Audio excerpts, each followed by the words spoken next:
Nous vous invitons à vous abonner si ce n'est pas encore fait, à activer la cloche pour être au courant de nos prochaines vidéos, à nous suivre sur nos réseaux Facebook, Instagram, adventiste.mq. Bon visionnage et prenez soin de vous. Je suis ravi d'être avec vous pour ces quelques minutes que nous allons passer ensemble, plongés dans les Saintes Écritures. Soyez de toute écoute et profitez de ces quelques minutes d'échange, de partage et éventuellement le proposer à quelqu'un d'autre. Dans la Bible, il y a des choses extraordinaires. Jésus avait eu raison de dire « Cherchez, fouillez, et c'est celui qui cherche qui trouve ». Seulement, il faut être un passionné. Comme certains sont passionnés de foot, ils sont passionnés de tennis et autres, la Bible, on doit être un passionné si on veut découvrir les secrets qui s'y cachent.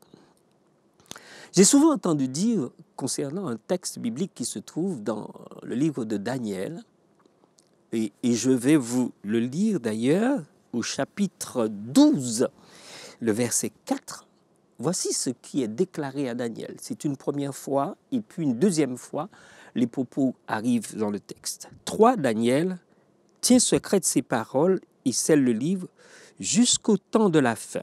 Plusieurs alors le liront et la connaissance augmentera. Dans ce même chapitre, l'auteur reçoit l'ordre d'écrire, mais il continue en nous rapportant ceci au verset 9 de ce chapitre 12 et il répond à celui dans l'échange que Daniel a avec celui qui lui parle, « Va, Daniel, car ces paroles seront tenues secrètes et scellées jusqu'au temps de la fin. » Je vous ai tout à l'heure là, j'ai souvent entendu dire certaines choses, bonnes et mauvaises, concernant le fait qu'à la fin des temps, les choses seront mises à nu et connues. Mais quand vous tenez compte du contexte du texte, il ne s'agit pas des déploiements techniques, technologiques ou autres informatiques qui existent aujourd'hui. Et trop souvent, on a attribué ce texte-là à tout ce que la science a pu découvrir et nous a révélé. Nous sommes dans un contexte de texte sacré, de texte biblique. C'est vrai qu'il y a des connaissances en dehors du texte sacré. Il y a tout plein de choses que les recherches, les scientifiques, les spécialistes nous ont mis à nu à nos yeux. Mais quand on lit le verset 4, il s'agit de la prophétie biblique. Il s'agit de ce que Daniel a reçu comme enseignement, pensant à un certain moment que c'était pour lui, mais celui qui l'accompagne, celui qui l'a vu nez à nez, yeux dans yeux, si vous me permettez l'expression, lui dit « Toi, Daniel, tiens secrète ces paroles et scelle le livre. » Le livre, donc, est scellé par Daniel, donc il ne peut connaître véritablement le sens des choses.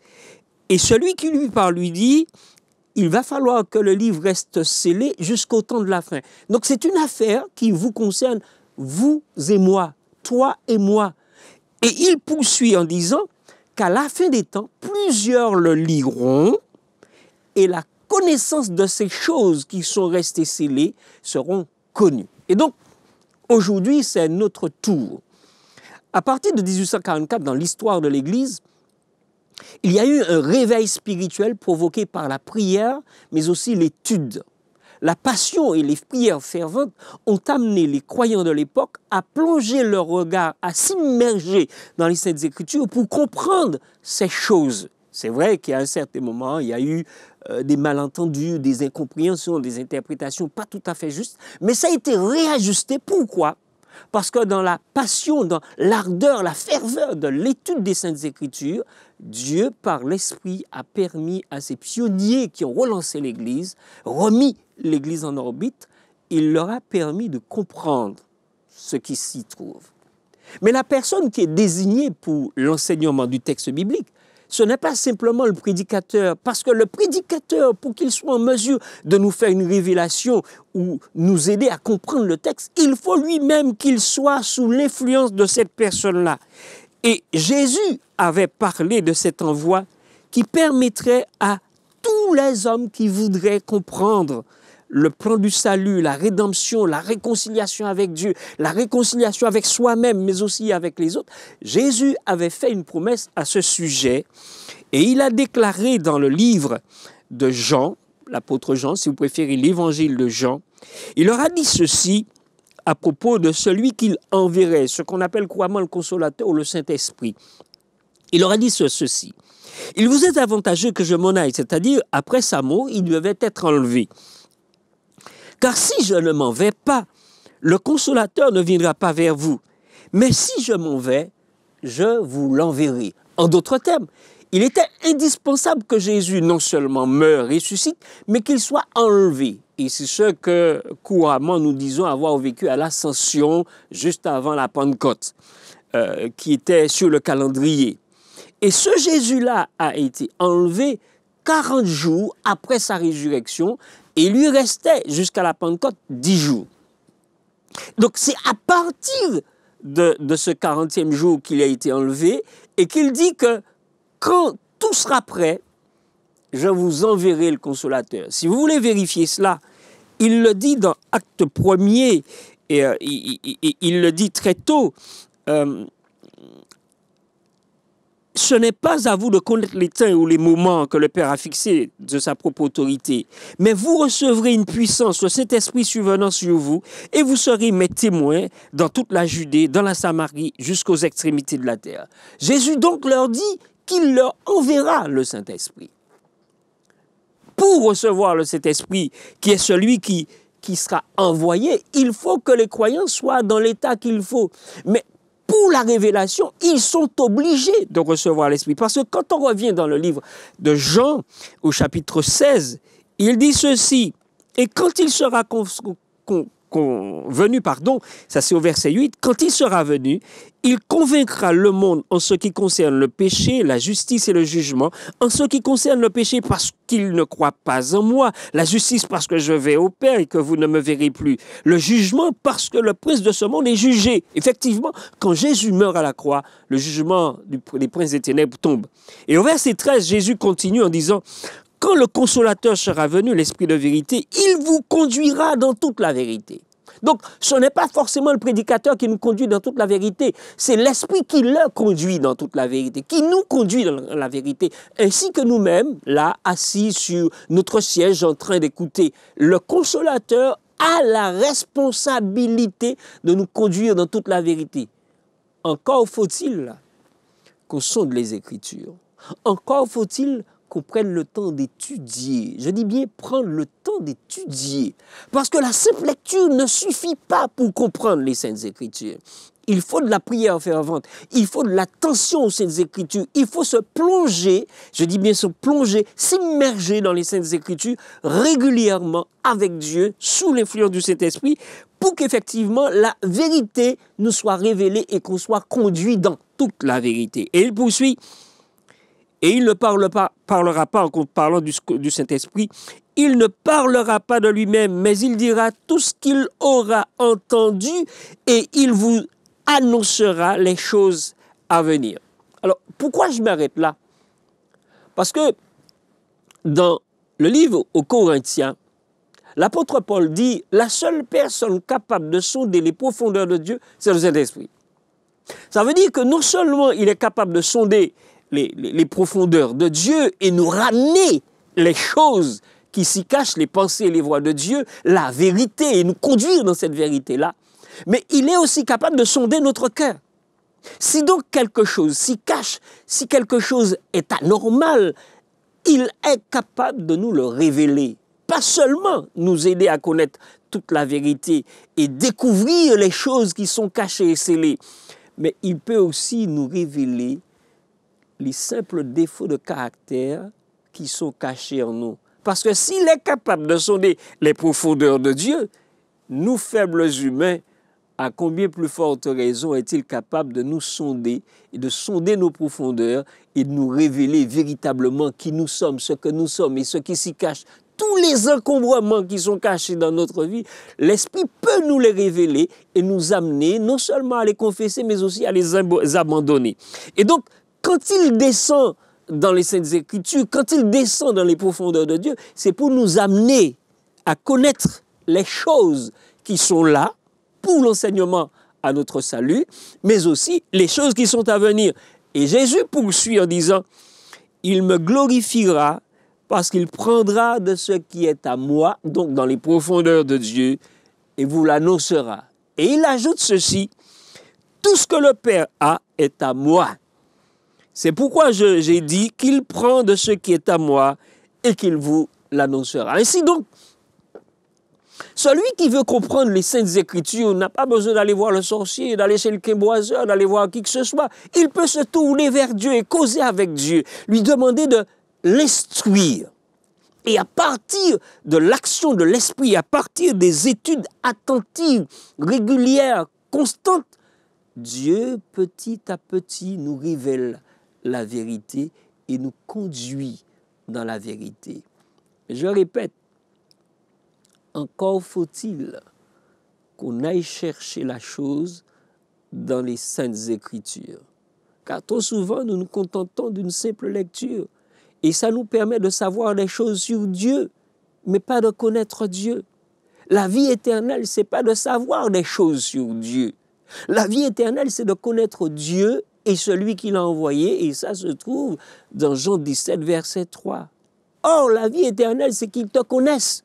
Nous avons besoin de connaître Dieu, pas de connaître des choses sur Dieu. Nous avons besoin de connaître Jésus, pas de connaître des choses sur Jésus. Et trop souvent, nous nous contentons de savoir ce qu'il y a dans la Bible, de connaître le texte biblique, de savoir là où se trouve tel ou tel texte.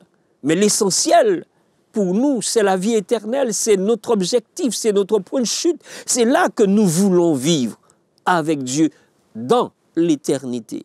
Et pour cela, il nous faut connaître Dieu. L'Esprit de Dieu, le doigt de Dieu, a ce pouvoir de nous conduire, de nous transformer, de nous changer, de nous amener à la vérité, de nous conduire dans toute la vérité. Et mes amis, trop souvent, nous l'avons considéré comme un personnage lointain, mais c'est quelqu'un qui vit en nous. Jésus avait dit, je vous l'enverrai et il sera avec vous et il habitera en vous.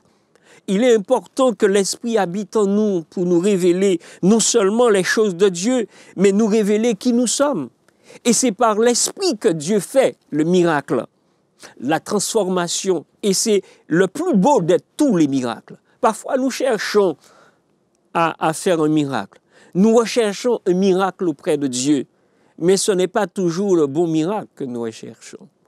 Le meilleur de tous les miracles que nous devrions rechercher, c'est notre conversion, notre transformation, notre ressemblance à la personne de Jésus dans tout ce qu'il est, dans son absolu. Et c'est là que Dieu veut nous emmener. Et tout miracle est réalisé par l'Esprit de Dieu. Je veux attirer votre attention sur un texte assez particulier qui se trouve dans le livre de Luc. Un texte d'ailleurs qui m'a marqué. J'ai été surpris par ce propos tenu par Luc, en parlant du Saint-Esprit, de l'Esprit de Dieu qui agit et qui fait les miracles. Parce que trop souvent, on a cru qu'un homme a fait un miracle. En fait, le Saint-Esprit a utilisé l'homme pour faire le miracle. Et ça, c'est Jésus qui explique cela dans les évangiles. Dans Luc chapitre 11, Jésus fait un miracle pour un homme qui est possédé de démons. Et à partir de là, ça a déclenché une polémique entre Jésus et les chefs religieux qui sont là. Et ils disent à Jésus, mon cher, si tu chasses les démons, c'est parce que tu es possédé de démons. Et Jésus va répliquer, certes, il va échanger avec eux et leur dire ceci. Dans Luc chapitre 11, à partir du verset 18. Si donc Satan est divisé contre lui-même, comment son royaume subsistera-t-il puisque vous dites que je chasse les démons par Belzébul? Et si moi je chasse, Jésus dit, et si moi je chasse les démons par Belzébul, vos fils, par qui les chassent-ils? C'est pourquoi ils sont eux-mêmes vos juges. Et c'est là que commence le mystère, dans le texte suivant. Mais si c'est par le doigt de Dieu que je chasse les démons, le royaume de Dieu est donc venu vers vous. J'ignore si les contemporains de Jésus qui le tourmentaient, qui le poursuivaient, ont compris le propos qui a été tenu là. Il leur dit, et si c'est par le doigt de Dieu que je chasse les démons, le royaume de Dieu est donc venu vers vous. En général, quand on entend parler de doigts, en tous les cas chez moi, hein, peut-être pas vous, chaque fois que j'entends parler de doigts, je me rappelle de ce petit index que je soulevais et j'attendais mon tour qu'on me donne la parole à l'école. Et quand j'ai lu ça la première fois, et partout dans la Bible où le doigt est cité, j'ai tendance à voir l'index. Et si c'est par l'index que Jésus chasse les démons, le royaume de Dieu est donc venu vers vous. Mais à la vérité, quand on réfléchit bien, il ne s'agit pas de l'index. Il suffit tout simplement, pour comprendre cette affaire-là, d'aller dans Matthieu chapitre 12, le verset 28. Parce que la Bible s'explique par la Bible. Et c'est là que l'Esprit de Dieu intervient pour nous permettre de comprendre qu'effectivement, la compréhension du texte biblique n'est pas à la portée de l'homme tout seul. Il faut que Dieu intervienne dans son intelligence, dans son cerveau, pour le guider, l'orienter, le conseiller et lui émettre les idées qu'il faut pour saisir véritablement le sens des Écritures. Et quand vous allez dans Matthieu chapitre 12, verset 28, la Bible déclare, et c'est dans la même histoire, c'est la même histoire, et Matthieu et Luc rapportent les deux choses sans s'être consultés. Et puis, il dit, et là je vous donne la réponse, puisque nous n'allons pas relire l'histoire comme on l'a fait dans Luc, il dit, mais si c'est par l'Esprit de Dieu, en parlant du doigt, de l'index, si c'est par l'Esprit de Dieu que je chasse les démons, le royaume de Dieu est donc venu vers vous. En d'autres termes, l'expression doigt utilisée par Luc ici est désignée comme étant le Saint-Esprit. Comme on l'a dit tout à l'heure là, celui qui a fait le miracle, qui a chassé le démon dans la vie de cet homme, n'est autre que l'Esprit de Dieu.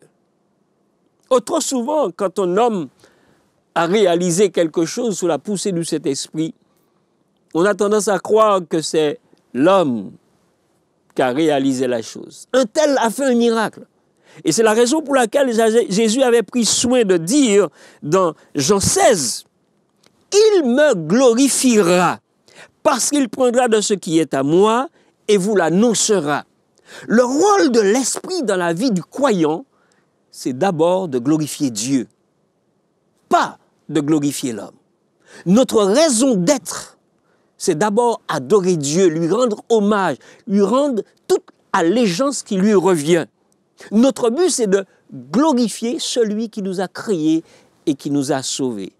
Et donc, lorsque l'Esprit nous saisit et nous utilise dans une action quelconque, d'ailleurs, Paul dit, ce sont des œuvres que Dieu a préparées d'avance afin que nous les pratiquions. Et lorsque l'Esprit nous saisit et nous lance dans cette production préparée d'avance pour nous, ce n'est pas nous qui réalisons les choses. C'est l'Esprit de Dieu qui accomplit la volonté de Dieu. Je veux une preuve que les habitués de la Bible connaissent très bien. Rappelez-vous l'histoire de Moïse à la cour de Pharaon quand il est venu pour libérer, en tous les cas quand Dieu l'a envoyé, libérer les Israélites esclaves en Égypte. Dieu lui avait dit qu'il ferait un certain nombre de miracles, accompagné d'Aaron. Quand vous prenez le chapitre 8, les 3 premiers miracles sont réalisés par Moïse sous l'influence du Saint-Esprit. Ces 3 premiers miracles, c'est un copier-coller par les magiciens, les gadets des affaires, les malfaiteurs, les québrasels, les sorciers qui sont là. Ils vont imiter les 3 premiers miracles. Seulement, quand arrive le 4e miracle, les choses basculent, les choses changent. Dieu prend la main. S'il avait laissé glisser ces personnes dans son affaire pour faire croire à Pharaon qu'il était toujours maître de la situation, au 4e miracle, Dieu met un holà.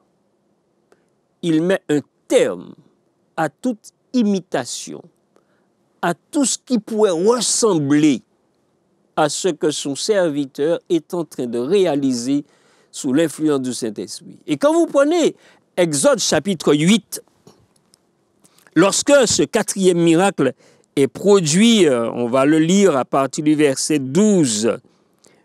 L'Éternel dit à Moïse, dis à Aaron, étends ta verge et frappe la poussière de la terre, et il se changera en poux dans tout le pays d'Égypte. Ils firent ainsi. Aaron étendit sa main avec sa verge, et il frappa la poussière de la terre. Elle fut changée en poux sur les hommes, sur les animaux. Toute la poussière de la terre fut changée en poux dans tout le pays d'Égypte. Et au verset 14, l'auteur continue dans l'histoire qu'il nous rapporte et il dit ceci. Les magiciens employèrent leurs enchantements pour produire les poux. Magicien, ce n'est pas un homme qui est au service de Dieu. Les magiciens donc employèrent leurs enchantements pour produire les poux. Mais, dit le texte, ils ne purent pas. Les poux étaient sur les hommes et sur les animaux. Et les magiciens embarrassés vont déclarer ceci à Pharaon. C'est eux qui le disent. C'est le doigt de Dieu. Le cœur de Pharaon s'endurcit et il n'écouta point Moïse et Aaron selon ce que l'Éternel avait dit.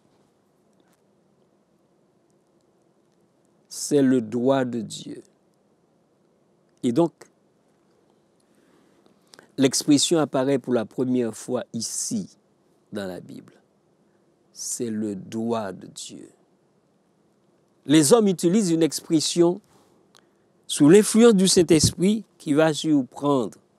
Jésus, quelques milliers d'années, si son nom 4000 ans plus tard quasiment, va reprendre la même expression.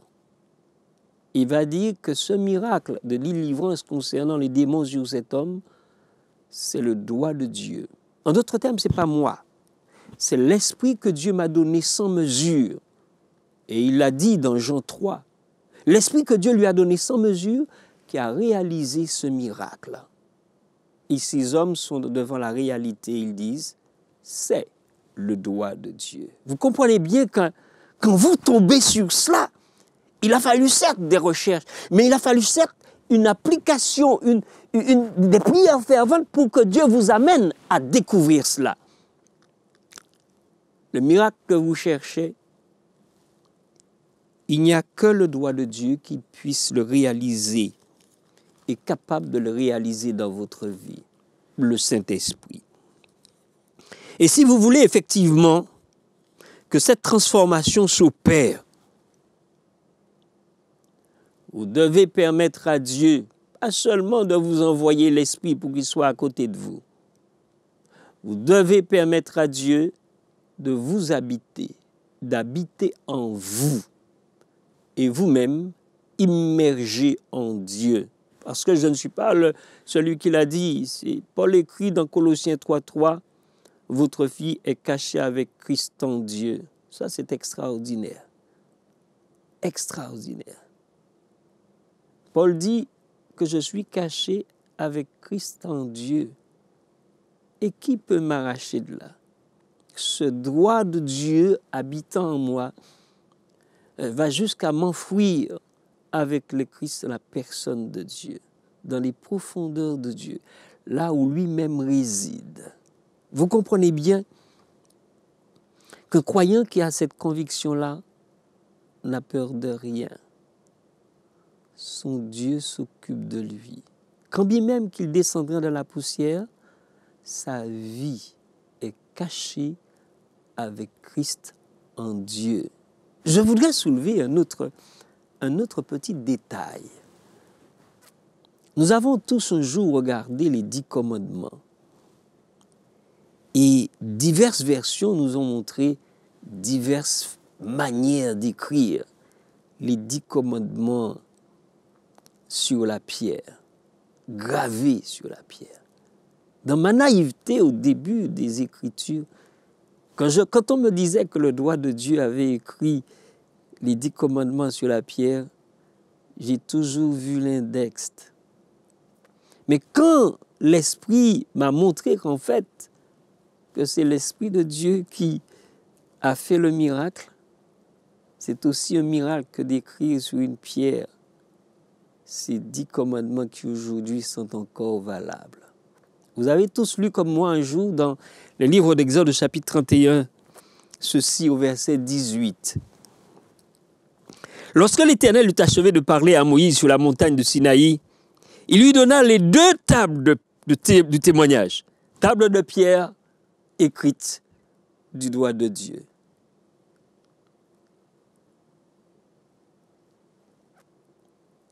C'est l'Esprit de Dieu qui a gravé les 10 commandements sur les 2 tables de pierre. Vous comprenez bien que la seule personne à même d'expliquer, de nous amener à saisir le sens de ces 10 commandements, le sens de la parole de Dieu, puisque c'est lui qui a inspiré les Écritures saintes. La seule personne capable de nous aider à comprendre ce qui est caché, ce qui est scellé, ce qui est secret dans la Bible, c'est le doigt de Dieu. Et donc les miracles réalisés, que ce soit dans les 6 premiers jours de la Genèse, ou dans d'autres circonstances, Élie, Élisée et d'autres prophètes, Samuel et compagnie, c'est par le doigt de Dieu que cela a été possible. Si vous voulez un jour être quelqu'un utilisé par Dieu pour un miracle quelconque, il faudrait déjà chercher et recevoir le vrai miracle. Celle de votre transformation, celle de votre conversion, celle de votre synchronisation avec Dieu. Nous courons après beaucoup de choses, mais une seule chose est indispensable. Notre allégeance à Dieu, notre soumission à la pensée et aux voix de Dieu pour nous, pour toi, pour moi. Et je voudrais m'arrêter là en t'invitant à une chose. Si tu as un problème quelconque, un souci, une préoccupation, quelque chose qui te blanchit les cheveux, ou alors quelque chose qui te persécute, traite cela avec Dieu. Je ne vais pas te dire de prier Dieu, je vais te dire cause avec Dieu, parle à Dieu. Parce que si tu es attentif, tu l'entendras aussi te parler et te dire comment faire. Permets donc au doigt de Dieu d'entrer dans ta vie et de régler ce qui doit être réglé pour le temps et l'éternité. Amen. Que Dieu te bénisse. N'oubliez pas de vous abonner si ce n'est pas encore fait, de liker et de partager avec vos amis si cela vous a plu. À bientôt pour une prochaine vidéo.